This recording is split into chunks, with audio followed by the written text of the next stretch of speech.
Hitler sera le dictateur de l'Allemagne, il appliquera ce qu'il a écrit dans son livre, Mein Kampf.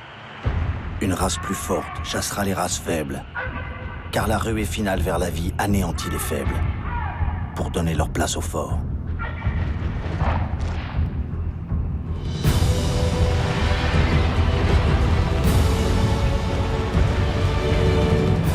Comment Hitler a-t-il réussi à prendre le pouvoir et devenir le chef, le Führer ?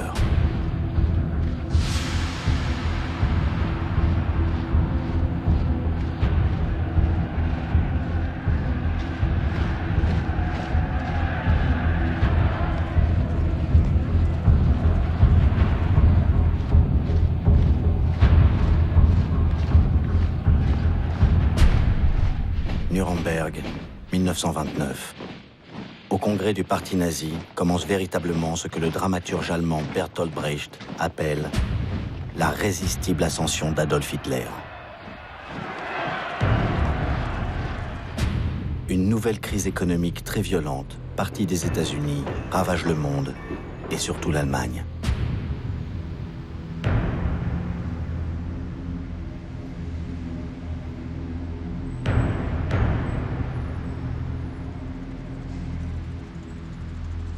Les usines ferment les unes après les autres et le nombre des chômeurs atteindra le chiffre effrayant de 6 millions.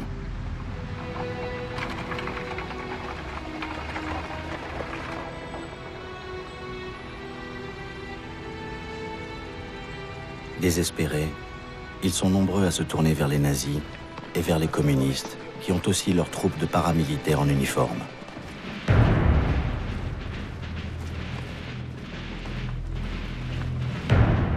Communistes et nazis vont se heurter violemment dans toutes les élections qui suivent.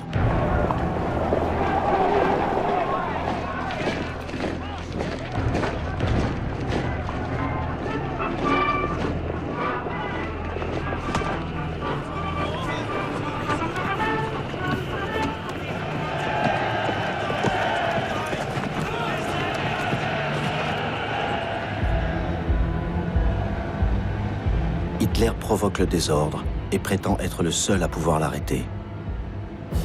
Ce véritable chantage s'avère efficace. Hitler va rallier les commerçants et les petits propriétaires en dénonçant ce qu'il appelle la peste rouge, les marxistes égalitaires qui effraient aussi les paysans.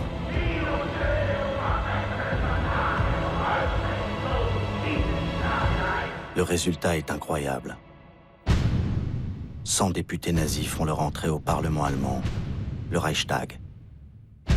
Hitler est à la tête de la deuxième formation politique du pays, derrière les socialistes. Pourtant, cela n'inquiète pas vraiment les classes dirigeantes qui méprisent Hitler. Stefan Zweig écrit « Pour eux, le pouvoir a toujours été réservé aux barons, aux princes et à ceux qui ont une culture universitaire. Rien n'a autant aveuglé les intellectuels allemands que l'orgueil de leur culture. »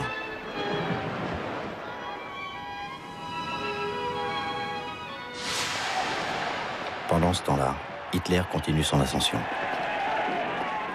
En un an, il s'impose à l'extrême droite allemande. Les fédérations d'anciens combattants, comme les Casques d'Acier, qui ont 500 000 adhérents, devront se soumettre.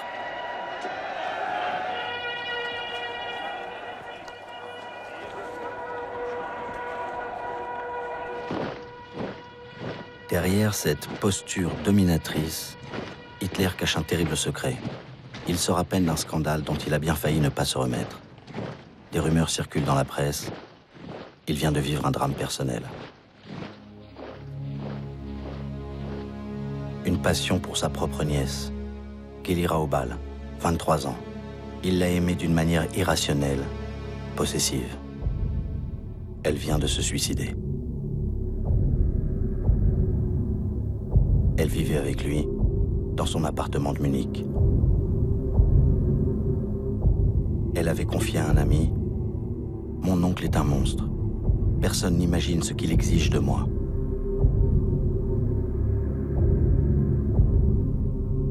Elle avait voulu le quitter.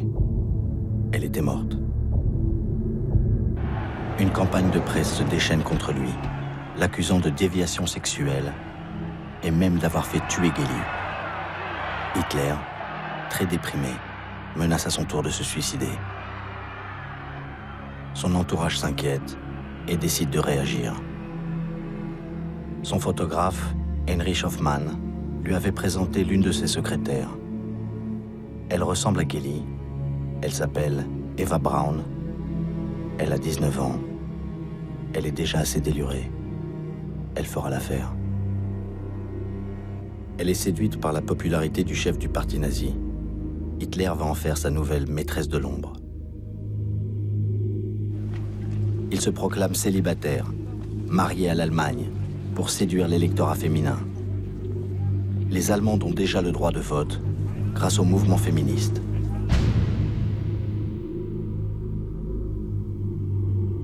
Eva Braun est avant tout une sportive. Elle rêve de devenir actrice et de se montrer dans des films de Tarzan, à Hollywood.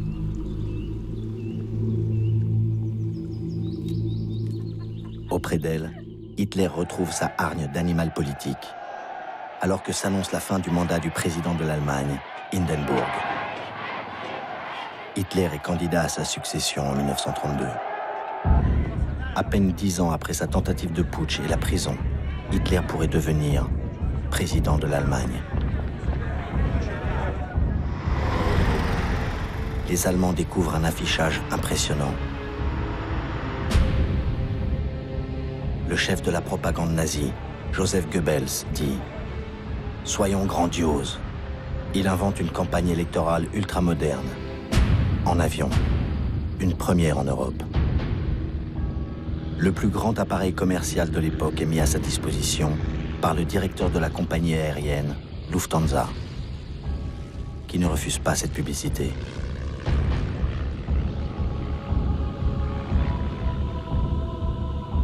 Hitler, affublé d'un casque de cuir, s'embarque pour un périple de près de 100 villes d'Allemagne où il pourra mesurer sa popularité. Son pilote, Hans Bauer, témoigne. « Nous avons volé par tous les temps, orage, tempête. Aucune réunion n'a dû être annulée. Les gens ont commencé à perdre leur peur de l'avion. Et Hans Bauer a cette conclusion. Hitler a contribué à l'extension du trafic aérien. Goebbels invente le slogan « Le Führer au-dessus de l'Allemagne ». Il forge le mythe d'Hitler, sauveur suprême, avec ce survol soigneusement filmé et qui sera projeté dans tout le pays.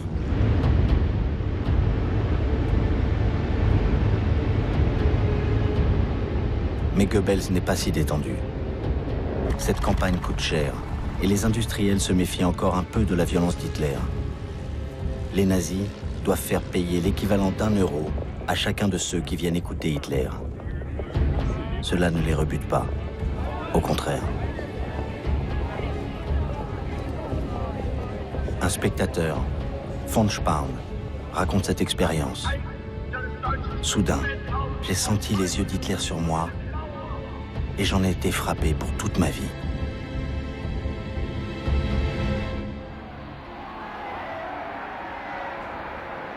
Une semaine avant l'élection présidentielle, Hitler rassemble 100 000 Berlinois, lassés des partis traditionnels, qui semblent incapables de faire face à la crise. Dans la foule, Jutta Rudiger, 20 ans. Je ne peux pas vous expliquer l'état dans lequel le chômage nous plongeait. On pensait vraiment que seul Hitler pouvait nous sortir de cette misère.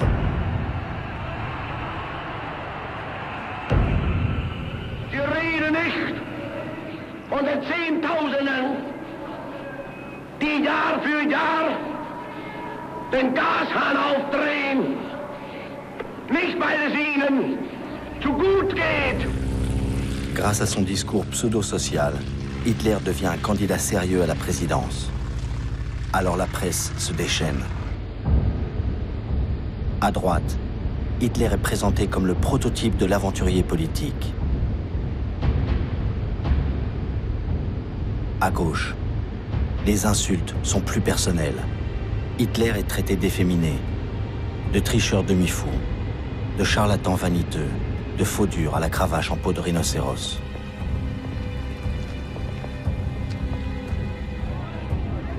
Le président sortant, le maréchal Hindenburg, réactionnaire et monarchiste, reçoit pourtant le soutien de la gauche.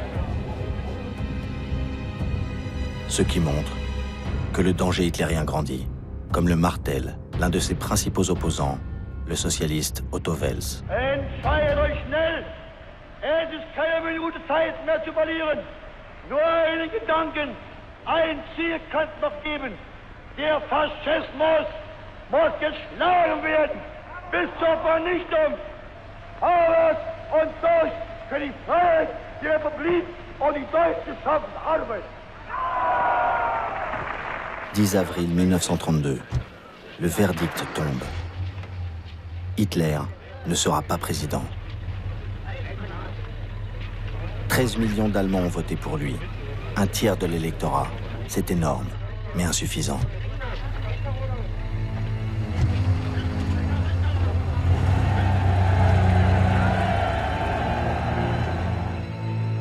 Hindenburg, réélu grâce aux socialistes, ne veut plus dépendre d'eux. Il provoque de nouvelles élections. Et Hitler poursuit sa résistible ascension. Il repart en campagne. Comme il prononce 5 discours par jour, son entourage est sonné. L'un de ses intimes dit « Nous étions comme des soigneurs qui doivent remettre leurs boxeurs en état entre chaque round. » Lui est dopé par la tribune et par la virulence. Die Gegner werfen uns Nationalsozialisten vor und mir insbesondere, dass wir intolerante, unverträgliche Menschen seien. Wir wollten, sagen sie, mit anderen Parteien nicht arbeiten. Die Herren haben ganz recht. Wir sind intolerant. Ich habe mir ein Ziel gestellt, nämlich die 30 Parteien aus Deutschland hinauszufegen. Pour Hitler, le premier parti qu'il faut abattre dans cette campagne électorale de 1932, c'est le Parti communiste. Les SA sont chargés de la besogne. Ils sont maintenant 400 000 qui s'autofinancent en payant leur uniforme et leur équipement. L'un d'entre eux, Wolf Teubert, est employé dans une délicatessen de Hambourg. À tout moment, il peut rejoindre sa cohorte motorisée. Il dit « Je n'avais qu'une chose dans la tête, risquer ma vie pour l'Allemagne. » L'humiliation du traité de Versailles avait fait de moi un passionné défenseur d'Hitler.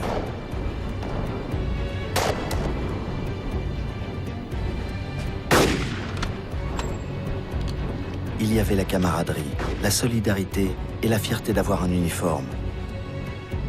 Nous qui avions honte d'avoir été trop jeunes pour combattre pendant la Grande Guerre, nous profitions de l'expérience des anciens.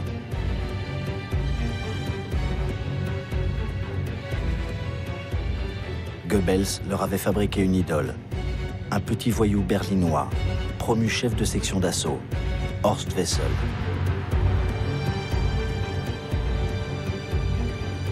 Tué par les communistes un an auparavant, il était devenu le martyr du nazisme. À ses obsèques grandioses, le chef de la propagande, Goebbels, avait comparé son sacrifice à celui du Christ. Il avait fait filmer ces images pour montrer que le nazisme est une dévotion, comme le christianisme. Puis, il avait fait mettre en musique ce qu'il avait présenté comme le dernier poème du SA pour en faire l'hymne officiel du parti nazi, le Horst Wessel Lied, le chant de Horst Wessel, le credo de la violence.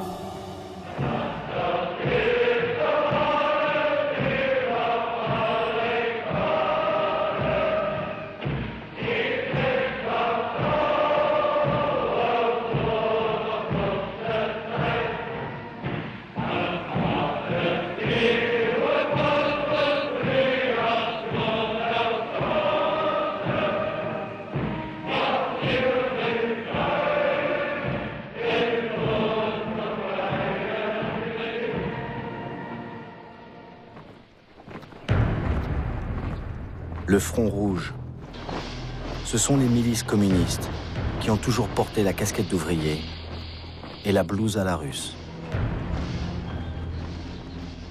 Toutes ces militantes, tous ces militants, portés par leur idéal. Ils ont, eux aussi, leur champ de combat.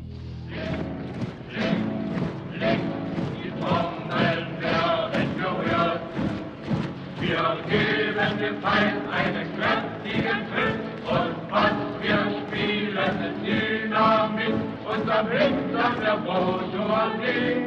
So entsteht die Faschisten drüben am Horizont. Proletarier, ihr Besunden, Juillet 1932, l'été sanglant de la campagne électorale. Les SA, avec la complicité de la police, affrontent les communistes dans de véritables batailles de rue. Les communistes auront 100 morts et 1000 blessés.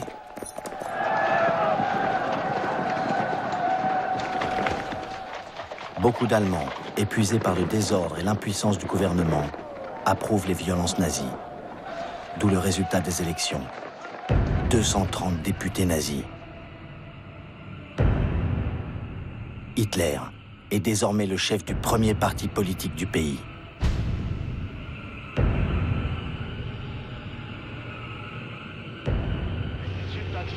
Pour la première fois, le pouvoir est à sa portée. Très vite, l'euphorie fait place à la déception. Le président Hindenburg refuse de le nommer chancelier, chef du gouvernement. Hindenburg dit à Hitler « Devant Dieu, ma conscience et la patrie, je ne peux donner le pouvoir à un parti aussi intolérant que le vôtre. »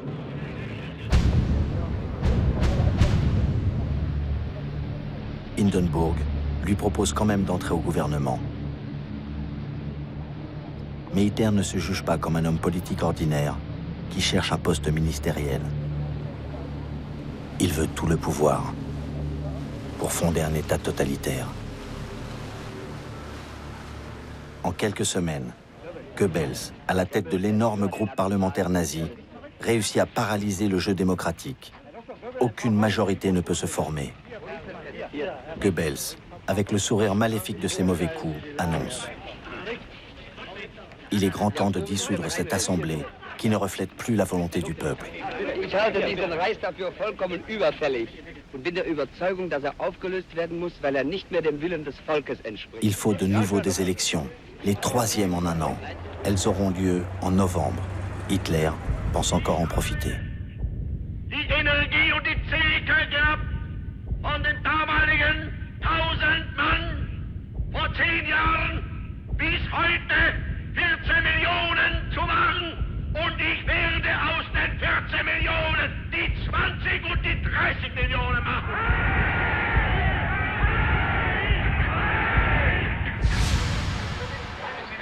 Les résultats de ces élections sont très décevants pour Hitler. Entouré de sa garde personnelle de SS, il rumine son échec. Il a perdu 2 millions d'électeurs et 40 députés.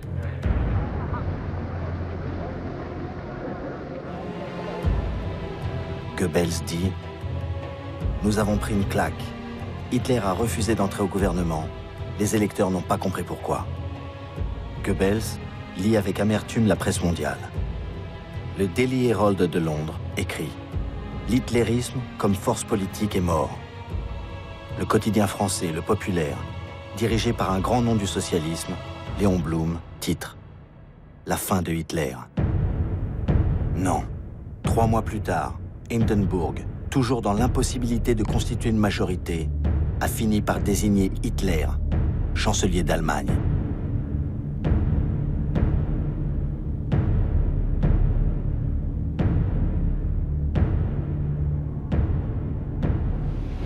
Un étudiant berlinois, Sebastian Hafner, écrit « J'apprends la nouvelle, je suis glacé de terreur.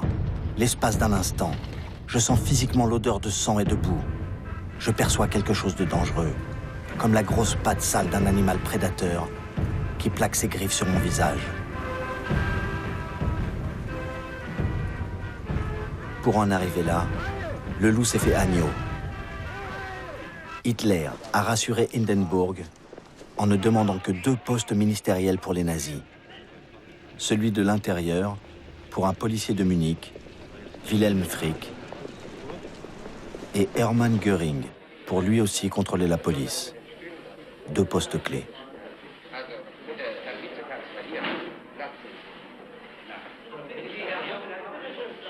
Hitler avance masqué.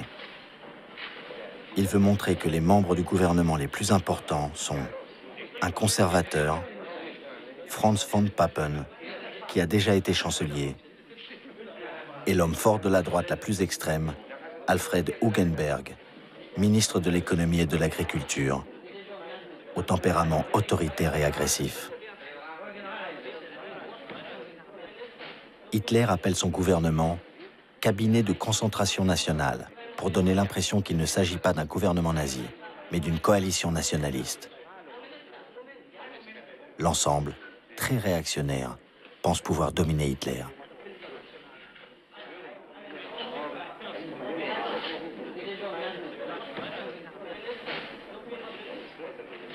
Von Papen se trompe lourdement lorsqu'il dit à Hugenberg « Hitler, c'est notre homme ». Et l'autre répond « Nous l'encadrons ». Le soir même du 30 janvier 1933, Goebbels organise à Berlin, comme dans toutes les grandes villes, une retraite au flambeau qu'il veut grandiose, avec les casques d'acier, les SS et surtout les SA.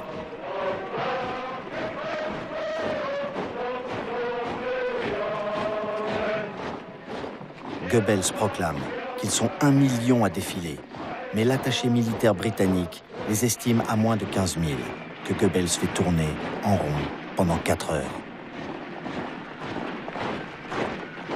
Il passe sous les fenêtres du président Hindenburg, 85 ans, qui se croit transporté à Verdun en 1916 et dit à son aide de camp « Nos hommes défilent bien, ils ont fait beaucoup de prisonniers. » Hitler, à la chancellerie, reçoit des hommages délirants. Une institutrice de Berlin, Louise Zollmitz, dit « C'était une ivresse sans vin ». Elle ajoute « J'entendais des cris de « Mort aux Juifs ». Le sang des Juifs jaillira sous le couteau. Goebbels conclut « C'est exactement comme un conte de fées ». Au Palais des Sports de Berlin, Hitler va prononcer son premier discours de chancelier. Quel est le plan d'Hitler? Le pouvoir absolu, mais par étapes. Au Parlement siègent encore 200 députés communistes et socialistes. La première décision d'Hitler est donc de dissoudre l'Assemblée et d'organiser de nouvelles élections. Son discours, radiodiffusé, se veut un appel à tous les électeurs, même de gauche, à voter pour lui. Und hege felsenfest Überzeugung, dass eben doch dann einmal die Stunde kommt, in der die Millionen, die uns heute verfluchen, hinter uns stehen und mit uns begrüßen werden dann das gemeinsam geschaffene, wiedererkämpfte, bitter erworbene, neue deutsche Reich der Größe und der Ehre und der Kraft und der Herrlichkeit.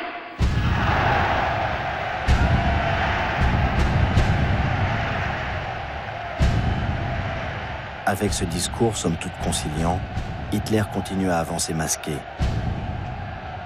Mais Goebbels vient mettre les points sur les i en revenant aux fondamentaux, l'antisémitisme et la violence, pour l'électorat nazi de base. Und wenn die jüdischen Zeitungen heute glauben, auf versteckte Drohungen die nationalsozialistische Bewegung einschüchtern zu können, sie sollen sich hüten. Einmal wird unsere Geduld zu Ende sein und dann wird den Juden das freche Lügenmaul gestopft werden.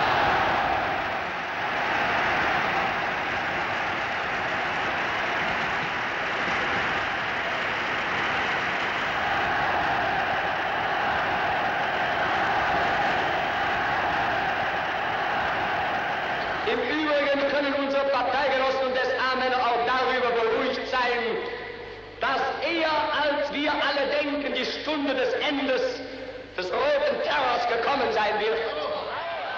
Und wir werden den Herren vom Karl-Liebknecht-Haus bald Töne beibringen, die sie noch niemals vernommen haben.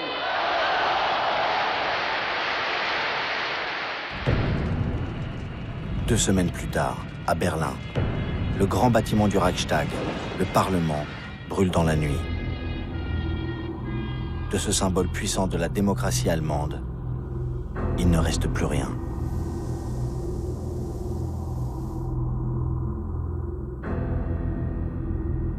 L'enquête, menée par une police aux ordres de Göring, incrimine un communiste hollandais appelé Marinus van der Lubbe, 24 ans, soupçonné d'avoir un lourd passé d'incendiaire. Rapidement déclaré coupable, il sera décapité. À qui profite le crime? Aux nazis. Hitler et Göring agitent le spectre d'un complot des Rouges.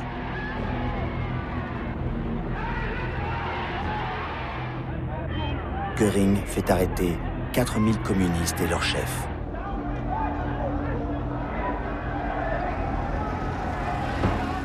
Mais le Parti communiste n'est pas encore interdit. Car Hitler veut garder une apparence de légalité pour les élections législatives qui doivent conforter son pouvoir.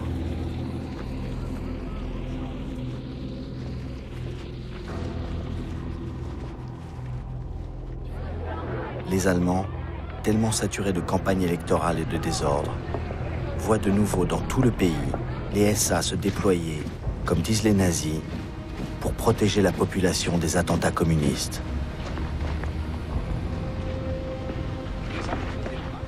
Les SA sont plus d'1 million. Armés, ils ont le statut d'auxiliaire de la police. Ils se positionnent dans toute l'Allemagne devant les sièges des partis de gauche et des syndicats.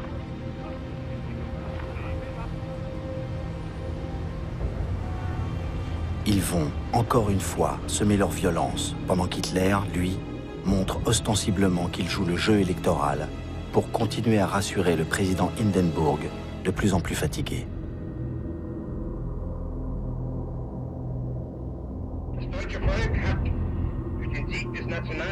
Göring, menaçant, avec son poignard, dans son fauteuil gothique, donne sa version mensongère du résultat des élections. Der 5. März bedeutet für einen Mann und eine Bewegung einen gewaltigen Sieg. Der Sieger des 5. heißt Adolf Hitler und die Bewegung ist der Nationalsozialismus. Beides aber ist gleichzusetzen mit dem deutschen Volke und dem Deutschen Reich. En fait, Hitler et sa coalition atteignent à peine la majorité. Malgré toute sa propagande et l'intimidation des SA, Hitler n'a pas pu empêcher les communistes d'obtenir 12% des voix.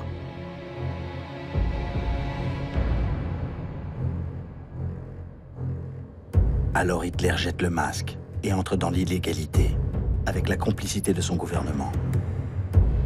Il supprime l'élection des députés communistes, les fait arrêter et envoyer dans les camps de concentration d'Oranienburg, près de Berlin, et de Dachau, près de Munich, qui viennent juste d'être installés par les nazis. Ce sont les premiers des 16 camps ouverts pendant la seule année 1933.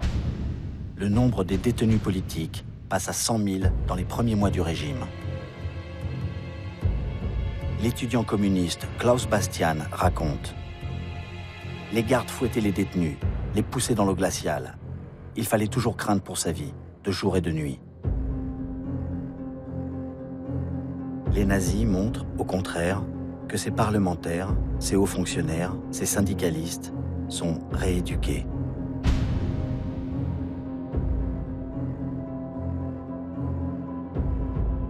L'ombre maléfique de la dictature s'étend sur l'Allemagne. Comme le Reichstag a brûlé, Hitler réunit le nouveau Parlement à l'Opéra Royal, encerclé par les SA, pour demander les pleins pouvoirs. Il n'y a plus de communistes. La plupart sont dans les camps.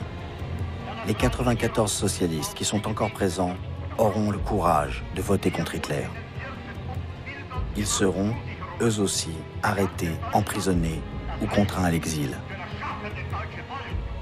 441 députés, de l'extrême droite au centre catholique, écoutent un long discours roublard d'Hitler destiné à donner le change. Il promet tout, comme toujours. La fin du chômage, le salut de la paysannerie, le respect des droits et surtout, la paix. L'Assemblée se suicide en votant les pleins pouvoirs à Hitler pour 4 ans.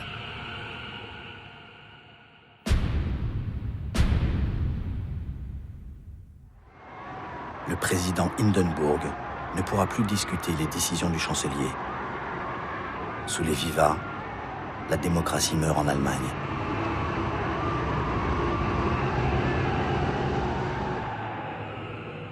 Que Hitler, un homme qui a cimenté son pouvoir par l'antisémitisme, puisse diriger l'un des pays les plus industrialisés de la planète, est perçu comme une menace universelle. Dans le monde entier, les manifestations contre Hitler, comme ici à New York, protestent contre sa barbarie, son obscurantisme, ou proclament « le judaïsme survivra à l'hitlérisme ». Tous appellent à un boycott mondial des produits allemands. Pour les dissuader, Hitler ordonne, à titre d'avertissement, une journée de boycott des magasins juifs en Allemagne.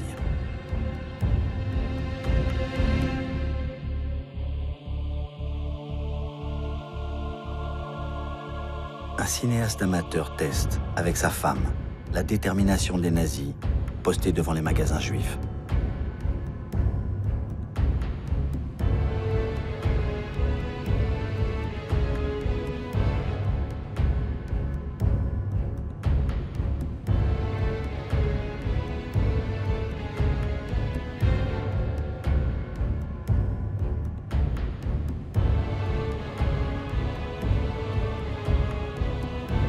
Les Juifs allemands découvrent avec horreur les pancartes des SA.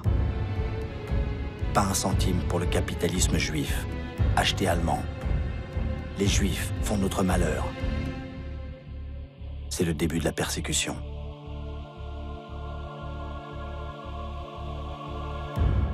Edwin Landau, propriétaire d'un grand magasin de Prusse orientale, écrit, avant d'émigrer en Palestine avec sa famille: en quelques heures, s'était produite une transformation en moi. Ce pays et ce peuple que j'avais aimé et estimé jusque-là étaient devenus soudainement mes ennemis. Je n'étais plus allemand, ou je ne devais plus l'être. J'avais honte d'avoir un jour appartenu à ce peuple. J'avais honte de la confiance que j'avais faite à tant de personnes qui désormais se démasquaient et se révélaient être mes ennemis.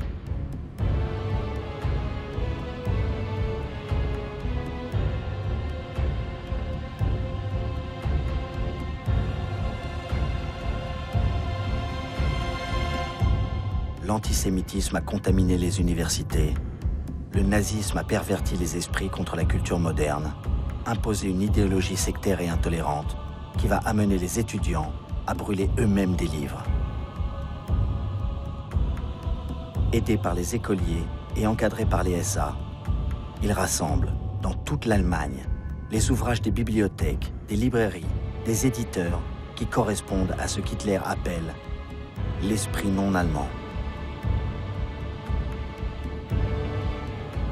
Sur la liste noire nazie, Karl Marx, Sigmund Freud, Stefan Zweig, plus de 300 auteurs, surtout juifs ou communistes. 12 000 titres sont condamnés. Des centaines de milliers de livres doivent être brûlés. Et les SA préparent les bûchers.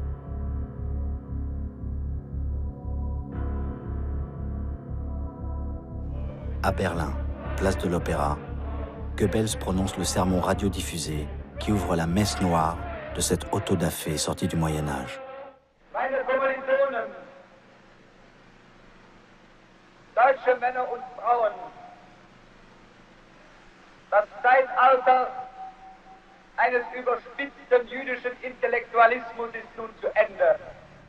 Und der kommende deutsche Mensch wird nicht nur ein Mensch des Buches, sondern auch ein Mensch des Charakters sein.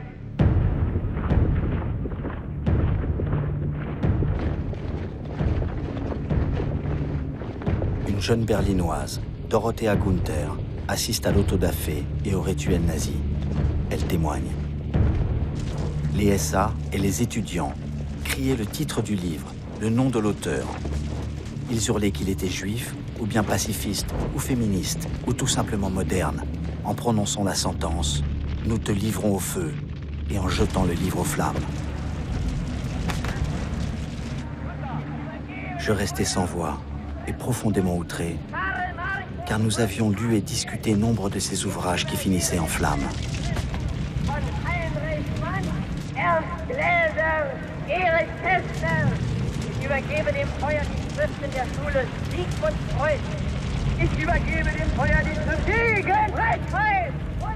Léon Blum écrit « Ce qu'il aurait fallu en Allemagne, c'est que les socialistes et les communistes luttent dans le même sens. »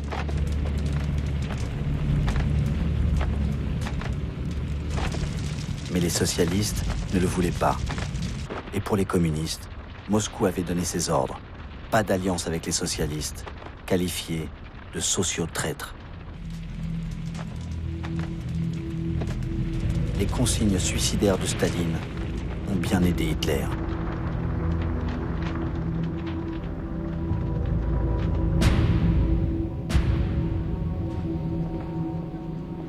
Hitler a supprimé les syndicats. Le 21 juillet 1933, il interdit le Parti socialiste.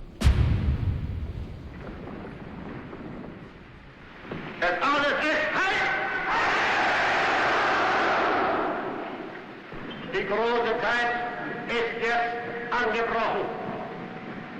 Deutschland ist nun erwacht. Die Macht haben wir nun in Deutschland gewonnen. Nun gilt es, das deutsche Volk zu gewinnen. Le peuple allemand, lui, peut partir en vacances. Le parti nazi est désormais le parti unique.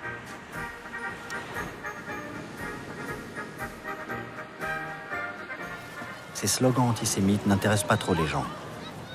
Ils sont pour la plupart indifférents au sort de leurs compatriotes juifs, qui après tout ne sont que 500 000, moins de 1% de la population. La moitié de ces juifs allemands réussira à émigrer. Gerda Blackman témoigne. Nous avons réussi à embarquer à condition de laisser tous nos biens derrière nous.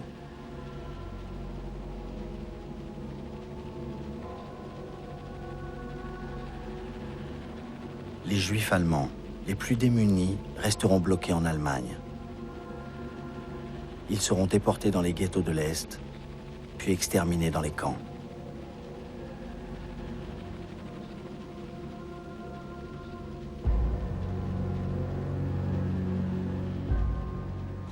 Les opposants au régime s'enfuiront comme ils pourront, où ils pourront, surtout en France, où ils seront un jour rattrapés par la guerre, l'occupation allemande et livrés aux nazis.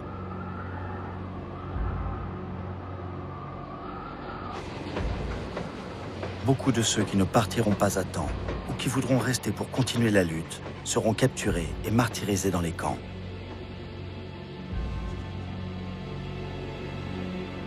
L'immense majorité des Allemands s'accommodera de la dictature.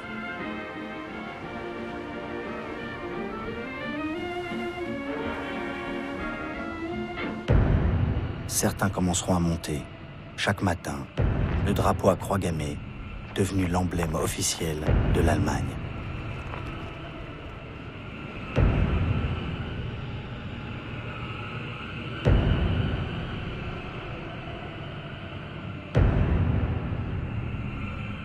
Les autres, une fois la presse muselée, ne pourront plus lire que des journaux nazis. Leur fille apprendra, elle aussi, ce salut devenu obligatoire. Leur fils entrera à la Hitlerjugend, la jeunesse hitlérienne, qui développe si bien l'agressivité. À l'école, le maître lui enseignera le maniement des armes.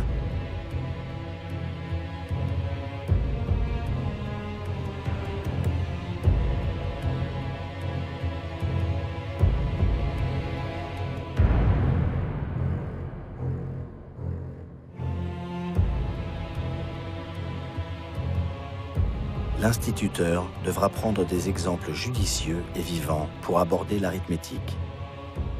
Quel est le prix de revient d'un élève? Un handicapé mental coûte 1800 marks par an à l'État. Un élève moyen, 320 marks. Et un brillant élève ne revient qu'à 125 marks.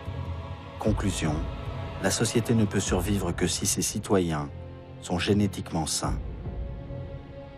L'aîné entrera à la BDM, la Bunddeutscher Mädel, la Ligue des jeunes filles allemandes.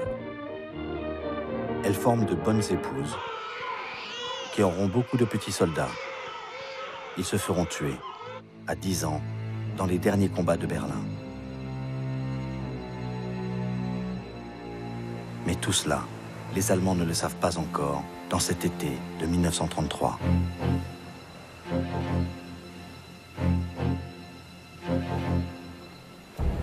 Hitler n'est pas tout à fait le chef suprême. Il lui faut continuer à anesthésier son peuple avec sa propagande.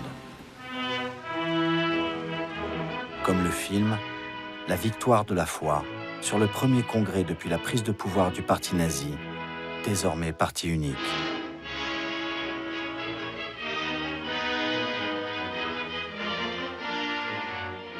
Hitler est bien servi par le talent de la jeune réalisatrice Leni Riefenstahl, qui le subjugue par sa beauté et son énergie. Elle sait comment glorifier par ses cadrages et sa lumière le nouveau Dieu d'une nouvelle mystique, celle de la race, du chef, de la puissance. Et ses apôtres, comme le fidèle des fidèles, Rudolf Hess, l'un des rédacteurs des lois anti-juives,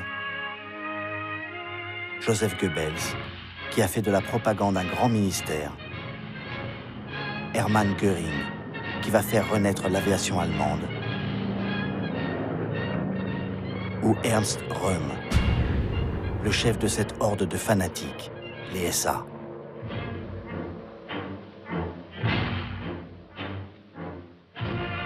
Rien ne laisse prévoir que ce film sera interdit l'année suivante, parce que Röhm, pourtant complice d'Hitler depuis le putsch manqué de 1923, sera accusé de trahison. Peut-être parce qu'il est trop près d'Hitler, ou que les SA sont trop nombreux. Ils sont 2 millions, une force concurrente de l'armée. Hitler, pour avoir le soutien des militaires, va les mettre au pas et éliminer Röhm. Tout commence l'été suivant, quand Hitler se rend en Italie pour rencontrer Mussolini à Venise.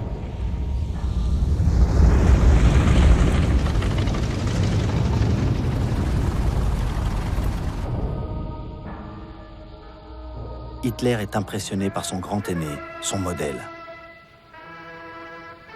Il recherche l'accord de Mussolini à son projet d'annexion de l'Autriche. Mussolini refuse. Il ne veut pas d'une présence allemande à ses frontières. Il n'apprécie pas Hitler. Il dit « Ce type me fait l'effet d'un moine bavard. » Il lui fait visiter Venise, en prenant soin de commencer par les navires de sa flotte de guerre, alors qu'Hitler n'a pas de marine. Hitler va rentrer à Berlin mortifié. Il comprend que tant qu'il n'aura pas reconstitué sa force militaire, il ne pourra rien entreprendre.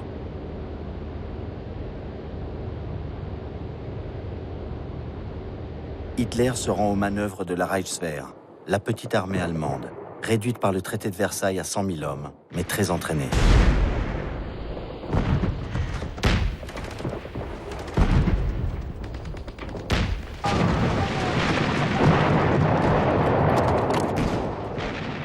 Hitler sait bien que pour faire la guerre, il faut des généraux, des amiraux, des officiers compétents, des stratèges, des spécialistes.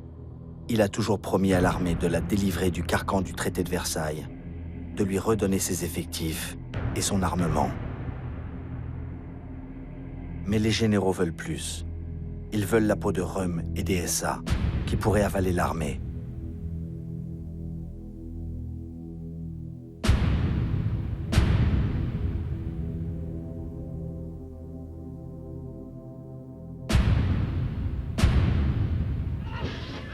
Röhm est aussi très critiqué pour sa folie des grandeurs.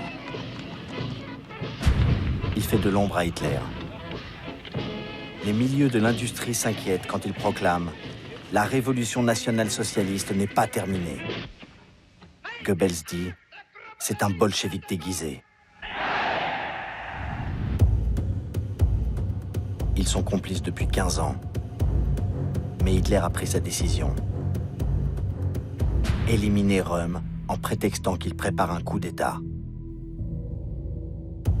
Hitler désigne les bourreaux. Himmler, chef des SS. Heydrich, chef de la Gestapo. Sepp Dietrich, un ancien garçon boucher, devenu chef de la garde rapprochée du Führer. Entre le 30 juin et le 2 juillet 1934, ce qu'Hitler va appeler la nuit des longs couteaux, les SS assassinent Röhm et 85 opposants possibles ou témoins gênants du passé du Führer.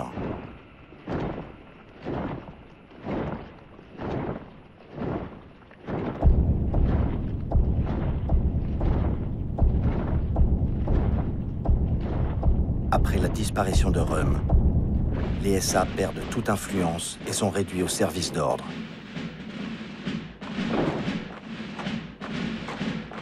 L'armée est satisfaite, comme les industriels, et Sepp Dietrich est promu général SS. Quand Leni Riefenstahl tourne son film suivant, Le triomphe de la volonté, sur le congrès du parti nazi de 1934, seuls les uniformes noirs des SS défilent derrière Himmler.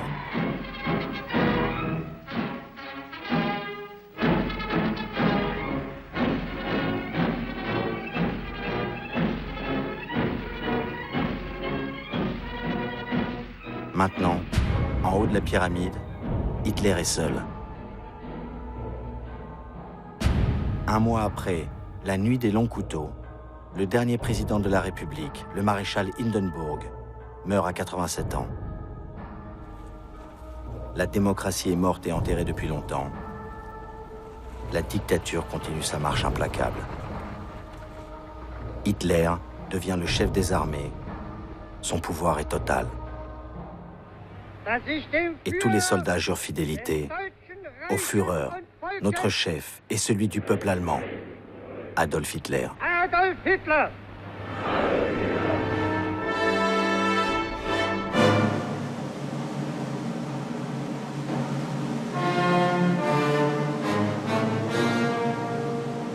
Hitler se rend au festival de Bayreuth.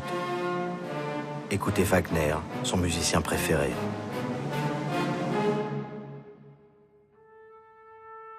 La belle-fille du compositeur, Winifred Wagner, qui l'a soutenu à ses débuts si difficiles, le reçoit maintenant en maître de l'Allemagne.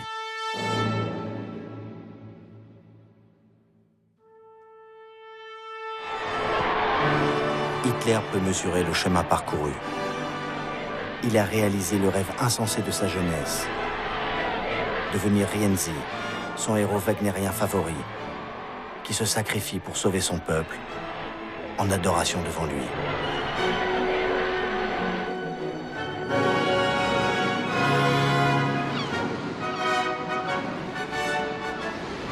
Il s'embarque, comme Siegfried, sur la mer du Nord, vers ses chimères, accompagné de ceux qui l'ont créé et qui ne peuvent plus aujourd'hui maîtriser celui qui est devenu le golem, la créature de la Bible, faite de glaise et qui aveuglera les humains de sa puissance infernale.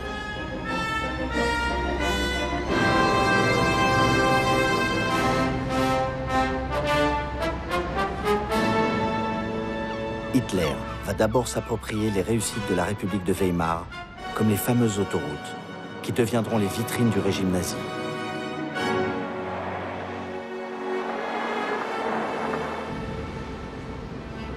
Hitler va ensuite frapper, en promulguant les lois raciales de Nuremberg.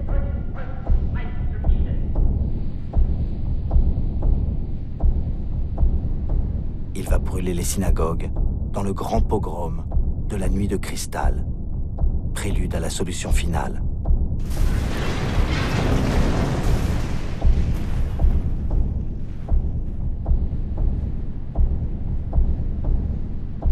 Il va violer le traité de Versailles en réoccupant les zones démilitarisées en 1919. Comme la France et l'Angleterre ne réagiront pas, leur faiblesse amènera Mussolini à se rapprocher d'Hitler, le laissant annexer l'Autriche pour accomplir ce qu'il appelle sa mission, réunir à l'Allemagne les peuples qui parlent allemand.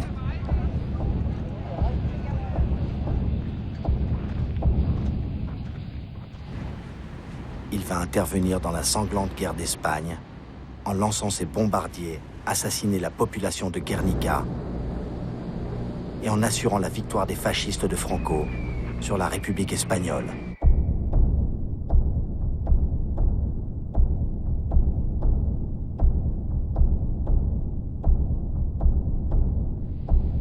Il rêve à sa grande armée, comme celle de Napoléon. Il l'entraînera vers Moscou.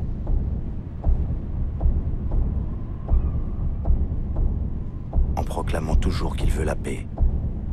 Wir wollen einst ein Reich sehen und ihr müsst euch schon dafür erziehen. Wir wollen, dass dieses Volk einst gehorsam ist und ihr müsst euch in dem Gehorsam üben. Wir wollen, dass dieses Volk einst friedliebend und aber auch tapfer ist und ihr müsst friedfertig sein.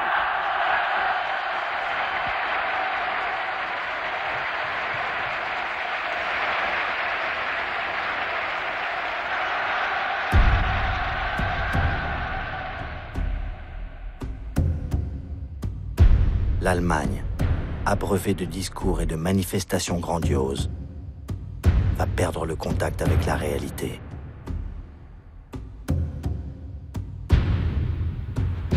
Quand l'Allemagne sera prête, Hitler, féroce et obstiné, l'entraînera, et le monde avec elle, dans une longue nuit, peuplée des fantômes de 50 millions de morts.